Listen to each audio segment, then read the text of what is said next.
예, 반갑습니다. 여러분들도 사모하는 마음으로 참석을 하셨겠지만은 저도 굉장히 D6 기다렸고 사모하는 마음으로 참석을 했습니다. 제가 이제 수업 시간에 교회 교육의 대안적 모델을 얘기하면서 미국에서 일어나고 있는 소위 그 주일학교, 전통적인 주일학교의 대안으로서의 그 세 가지 모델 얘기를 하거든요. 하나는 이제 오렌지 컨퍼런스, 여러분들 아시는 대로 노스포인트 교회를 시작으로 해서 소위 그 베이직 252로 유명한 그러한 그 소위 교회와 가정을 연계하는 오렌지 색깔, 빨간색과 노란색이 합쳐져야 된다라고 강조하면서 우리나라에게도 뭐 오래전부터 상당히 영향을 주지 않았습니까?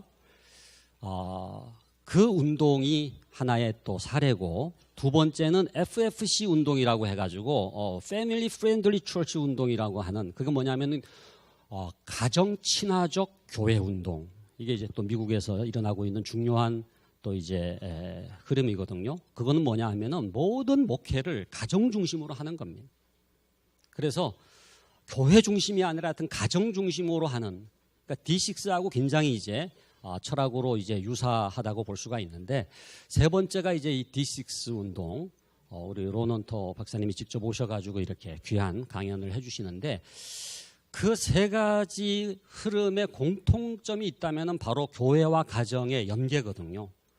근데 말이 이제 교회와 가정의 연계지 사실은 무게 중심을 가정으로 옮기자는 겁니다. 교사 중심에서 부모 중심으로 이제 옮기자는 거거든요. 근데 그 중에서는 D6가 단연 제가 볼 때는 탁월해요.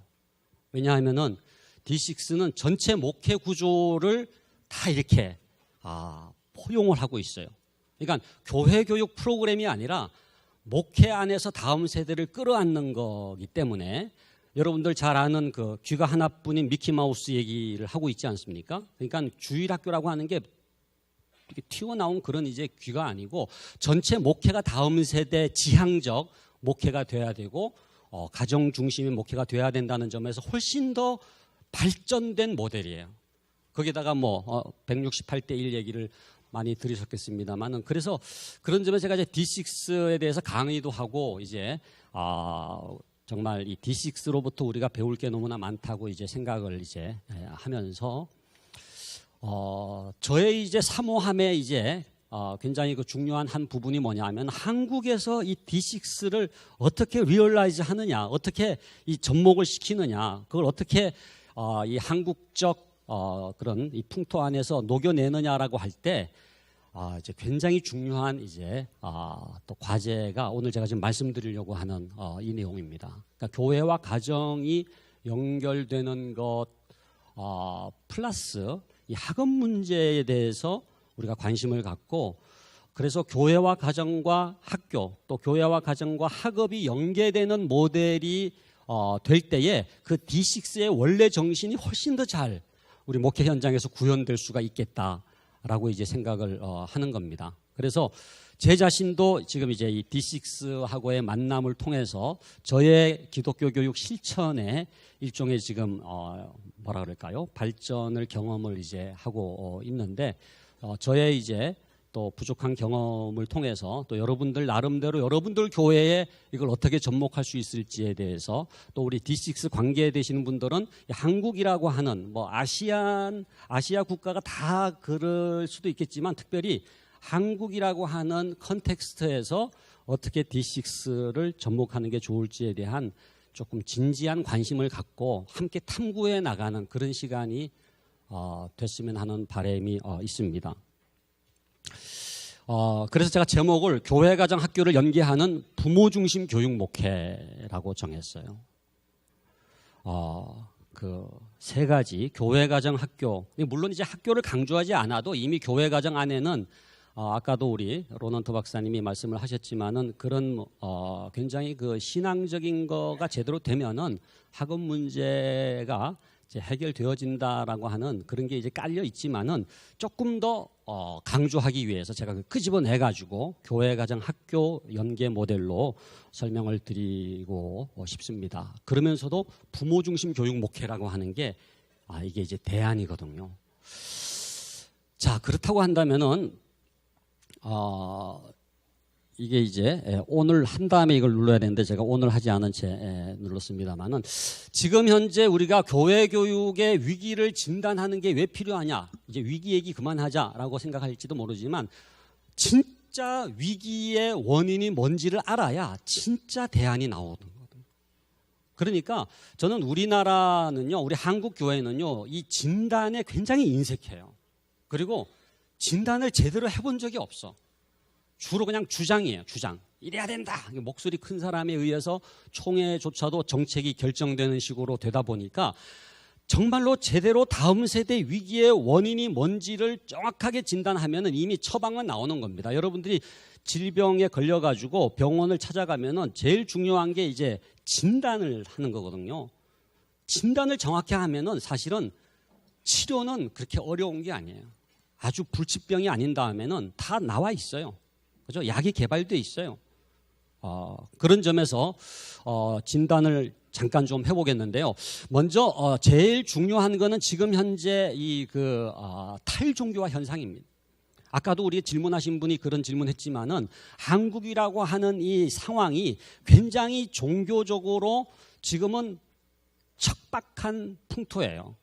그러니까 아이들이 이게 종교에 대해서 호감을 갖고 종교에 대한 사모함을 갖고 또 국가나 공교육에서 어떻게든지 너는 종교 중에서 뭐 하나라도 가져야 되지 않겠니라는 그런 분위기가 아니에요. 종교가 있으면은 절대 공적인 영역에서는 너 종교 얘기하지 마. 너 특정 종교를 가졌잖아. 너 종교 편향적이잖아. 그래서 무종교가 상팔자다 이런 얘기가 나오는 거예요. 그래서 공직에 있는 부모는 절대 그 자식에게 종교인이 되지 않기를 원해요. 그 아이가 공직에서 성공하기 위해서는 종교가 없어야지 유리하니까. 근데 이것이 지금 비단 그런 뭐 국가의 반종교적인 그런 것만이 아니라 한국교회 신뢰도 문제도 있고, 여하튼 종교 자체가 굉장히 한국이라고 하는 사회에서 신뢰를 잃어가는 그러한 면으로 인해서 지금 빠른 속도로 지금 탈종교화가 일어나고 있습니다. 여러분들 지금 보시는 것처럼 통계청 조사에 의하면은 10년 사이에 지금 과반수가 넘었던 52.9%가 종교가 있던 우리나라가 지금은 43.9%로 떨어졌거든요. 이건 엄청난 감소입니다. 10년 사이에 9%가 감소해요. 약 10% 가까이가 감소를 했기 때문에 엄청난 감소죠. 거기에 주로 이 탈종교화 현상이 제일 심하게 일어난 연령대를 보면 10대, 20대, 30대예요. 노령은 괜찮아요. 연세 드신 분들은 괜찮아요. 젊은이들이 교회를 떠나고 있고 다음 세대가 지금 종교를 떠나고 있는 거거든요. 한국 갤럽에서 조사한 거를 봐도 45%에서 31%로 줄어든 연령은 19세에서 29세입니다. 그러니까 조사한 제일 젊은 연령대가 지금 탈종교화가 일어나고 있는 거거든요. 60세 이상은 68%의 종교가 있는 사람이. 그러니까 여기 지금 이촌역 같은 데 가서 60세 이상 어르신 10명을 만났다 그러면 7분이 종교가 있어요. 무슨 종교든지. 그러나 20대를 10명을 만났다 그러면 그중에 종교가 있는 사람은 몇 명밖에 없어요? 3명밖에 없어요. 그 안에 기독교까지 포함되어 있어요.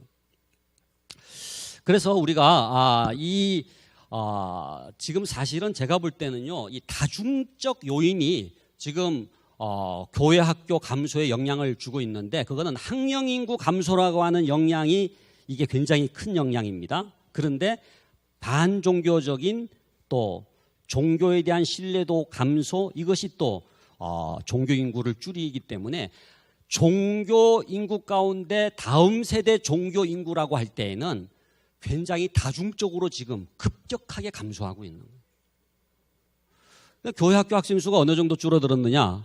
모든 교단이 거의 비슷하더라고요. 제가 통합교단, 우리 충신교회가 속해 있는 통합교단 사례를 지금 소개를 했습니다만은 합동도 마찬가지고 고신도 마찬가지고 감리교도 마찬가지예요.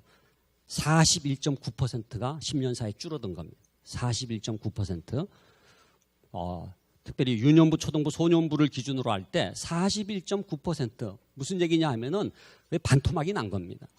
그런데 반토막이 난 이 영향 가운데 굉장히 중요한 게 학령 인구 감소예요. 그러니까 저출산으로 인해 가지고 학령 인구가 감소한 게 굉장히 영향을 끼쳤는데 어느 정도 영향을 끼쳤는데 30% 영향을 끼쳤습니다. 학령 인구가 31%가 줄었거든요. 30.9%가 줄었습니다. 그렇기 때문에 지금 교회 학교 학생 수가 줄어드는 것의 30% 정도는 학령 인구 감소인데 아까 41.9%라 그랬잖아요. 11% 이상 더 감소했다는. 저는 거기에 굉장히 관심이 있습니다. 그러니까 학령 인구 감소보다 더 급격하게 감소한 그 요인은 도대체 뭘까?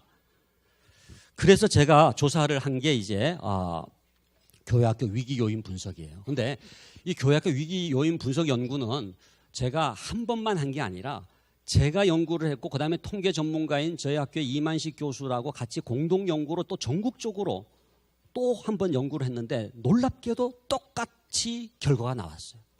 그러니까 지금 제가 말씀드리는 거는 상당히 있는 정확한 한국교회 교회학교 위기 요인 분석 연구입니다. 예상되는 요인을 열거해가지고 그 각각을 측정하는 도구를 개발해가지고 전국적으로 설문조사를 했어요. 그랬더니 넘버원, 교회학교 위기 요인, 유발 요인 넘버원이 부모였습니다. 부모. 그러니까 부모가 누구냐가 교회학교를 결정짓는다는 거예요. 교회학교 교사는 네 번째예요. 그러니까 교회학교 교사가 여전히 중요하지만은 교회학교 교사에게 달려있는 게 아니라 부모가 누구냐가 다음 세대를 결정짓는다 하는 거죠. 그런데 두 번째 요인이 뭐냐 하면은요. 학교 요인이었습니다. 학교 요인.